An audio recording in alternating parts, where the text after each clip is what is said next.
What if I told you that the crushing feeling that life has no inherent meaning, no grand purpose, is actually the best news you'll hear all day? Sounds insane, right?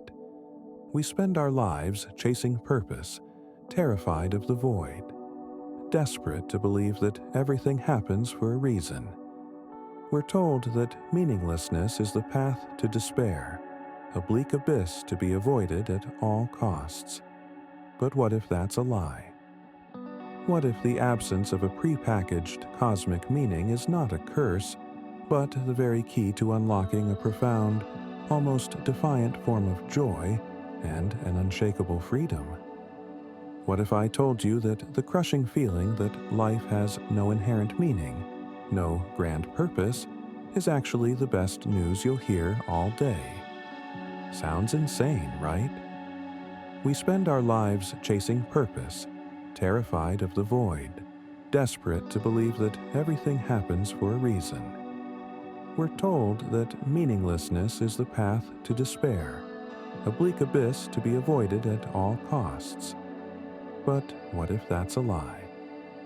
What if the absence of a prepackaged cosmic meaning is not a curse, but the very key to unlocking a profound, almost defiant form of joy and an unshakable freedom? You've felt it, haven't you? That nagging suspicion that the grand narratives are just stories. The promotions, the accolades, the relentless pursuit of more. They offer fleeting satisfaction, but the underlying hum of absurdity never quite fades. You look out at the universe, vast and silent, and your own struggles, your triumphs, your heartbreaks can suddenly feel so small, so pointless. It's a lonely thought, a terrifying one even. Is this it? Are we just Sisyphus endlessly pushing a boulder up a hill, only for it to roll back down again for eternity? If these questions haunt you, congratulations. You're not succumbing to nihilism. You're standing at the threshold of a powerful truth, a truth championed by the philosopher Albert Camus. He didn't just acknowledge the absurd nature of our existence. He looked it straight in the eye and found in it not a reason for despair, but a call to rebellion, to passion, and to a fierce, exhilarating freedom. Camus tells us that this feeling, this clash between our human desire for meaning and the universe's silent refusal to provide it, is what he calls the absurd. And understanding it, truly embracing it, is the first step towards a life lived on your own terms. A life where you don't just endure the meaninglessness, you rejoice in it. So, are you ready to flip the script on despair? Are you prepared to find liberation in what you've been taught to fear most? Then let's dive into the world of Albert Camus and discover why the meaninglessness of life might just be the best reason to celebrate. Camus introduces us to the absurd through the ancient Greek myth of Sisyphus. Condemned by the gods for his trickery, Sisyphus was cursed to an eternity of futile labor. He had to push a massive boulder up a mountain, only to watch it roll back down every time he neared the summit. Over and over. Forever. It's the ultimate image of pointless toil, of a life devoid of any lasting achievement or inherent meaning. This, Camus says, is the human condition. We search for purpose, for rationality, for a neat explanation for why we're here, and the universe responds with a cold, indifferent silence. That's the absurd, our cry for meaning and the universe's blank stare. Now, the typical response to this realization is anguish, despair, perhaps even a kind of existential paralysis. If nothing matters, why do anything? Why love? Why create? Why strive? This is where Camus makes his radical turn. He argues that accepting the absurd doesn't have to lead to resignation.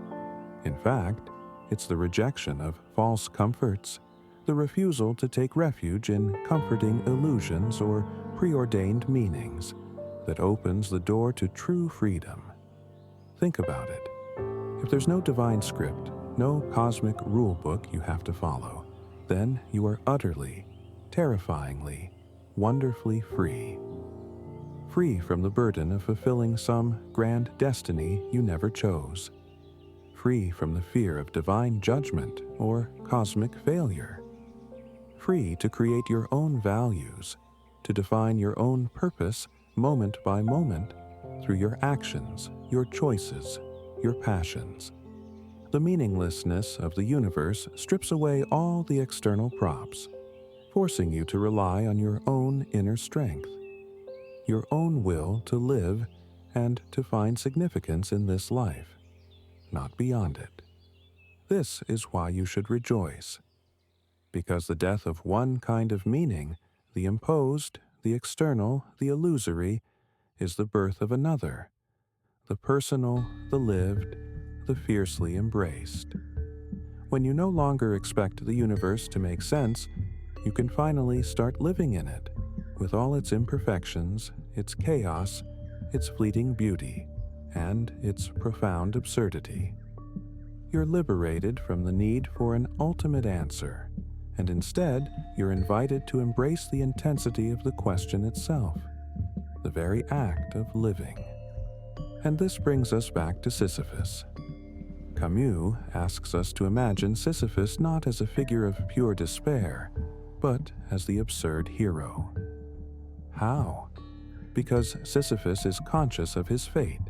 He knows his labor is futile. He knows the gods have condemned him to an eternity of this. And it is in this lucidity, this clear-sighted recognition of his condition, that his tragic heroism lies. He doesn't hope for a different outcome. He doesn't pray for an end to his suffering. He knows. Camus famously wrote, "There is no fate that cannot be surmounted by scorn." Sisyphus, in his awareness and his silent, persistent toil, scorns the gods. His rock is his thing. His struggle, though imposed, becomes his own. Each step up that mountain, each muscle strained, each moment of pushing that indifferent stone is an act of defiance. He reclaims his fate by embracing it, by finding his meaning not in the completion of the task, which is impossible, but in the struggle itself. And this is where Camus delivers his most provocative line. One must imagine Sisyphus happy. Happy? How can a man condemned to eternal, pointless labor be happy? Because his happiness is not the shallow contentment of ignorance, nor the fleeting joy of worldly success. It's the grim, defiant happiness of the rebel, the happiness of a man who has found his freedom in the very heart of his chains. He is master of his days. The struggle itself, Camus suggests, is enough to fill a man's heart. Sisyphus teaches us that even the most meaningless task, when met with conscious rebellion, can become a site of human dignity and a perverse kind of victory. So, if we accept the absurd, if we embrace our inner Sisyphus, how then shall we live? Camus outlines 3 consequences of this acceptance: rebellion, freedom, and passion. Rebellion. This isn't necessarily a political act, though it can be. It's a constant internal revolt against the absurd. It's maintaining an awareness of the clash between our desire for meaning and the world's silence, and refusing to succumb to it through false hope or resignation. It's saying no to the temptation to find easy answers or to pretend the absurd doesn't exist. It's living life with a clear-eyed defiance, affirming our humanity in the face of a universe that doesn't care. This rebellion is life itself, the constant tension that keeps us engaged and vital. Freedom. Once we accept that there's no preordained meaning or divine plan, we are truly free. not free to do anything we want in a chaotic sense, but free from the burden of ultimate judgment or a fixed human nature. Our actions are our own. Their consequences are ours to bear. This freedom is terrifying, yes, but it's also exhilarating. It means we are responsible for creating the meaning in our lives through our choices. We are no longer puppets of fate or doctrine. We are the authors of our own, albeit finite, existence. Passion. If this life is all there is, if there's no promise of eternity to make up for present shortcomings, then the only rational response is to live this life with as much intensity and passion as possible. It's about embracing the quantity of experience, as Camus puts it, because the ultimate quality or meaning is not guaranteed. It's about feeling deeply, loving fiercely, creating with abandon, experiencing the richness of the world in all its sensory detail. It's a passionate yes to life, despite its absurdity. This isn't a call to hedonism, but a call to presence, to be fully alive in each moment, because each moment is all we can be sure of. It's about finding joy not in the destination, but in the journey itself, much like Sisyphus and his rock. So, how does this translate into your life right now? How do you take these grand philosophical ideas and make them practical? It begins with a shift in perspective. Stop searching for the meaning of life and start creating meaning in your life. Embrace your inner Sisyphus. Recognize the struggles, the routines, even the seemingly pointless tasks in your life. Can you approach them with a new consciousness, a sense of rebellion against their futility by finding your dignity in the effort itself? Perhaps your boulder is your challenging job, a difficult relationship, or your own creative endeavors. Instead of despairing at its weight, can you find a defiant joy in the act of pushing, in the strength you develop, in the simple fact that you choose to engage? Live with intensity. Say yes to experiences that make you feel alive. Connect with people authentically. Pursue your passions not for some future reward, but for the sheer joy of doing. Don't postpone your life waiting for the right moment or for meaning to reveal itself. The meaning is in the living, in the vibrant tapestry of your experiences. Cultivate your freedom. Question the narratives and expectations that have been placed upon you. Are they truly yours, or are they chains disguised as comfort? Make conscious choices, even small ones, that affirm your autonomy and your values. The more you exercise this freedom, the more real it becomes. This isn't about finding easy happiness.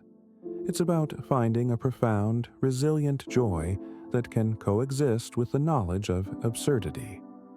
It's the joy of the rebel, the joy of the free individual who spits in the eye of meaninglessness and declares, "Even so, I will live, I will create, I will love, I will be." That, my friends, is why you should rejoice. The universe owes you no meaning, and that is the most liberating gift of all. What do you think? Does Camus's embrace of the absurd resonate with you, or does it leave you cold? Is finding joy in meaninglessness a true possibility, or a philosophical sleight of hand? Have you had your own Sisyphus moments where you found meaning in the struggle itself? Share your thoughts, your challenges, your own rebellions in the comments below. This is a conversation, and your perspective is vital.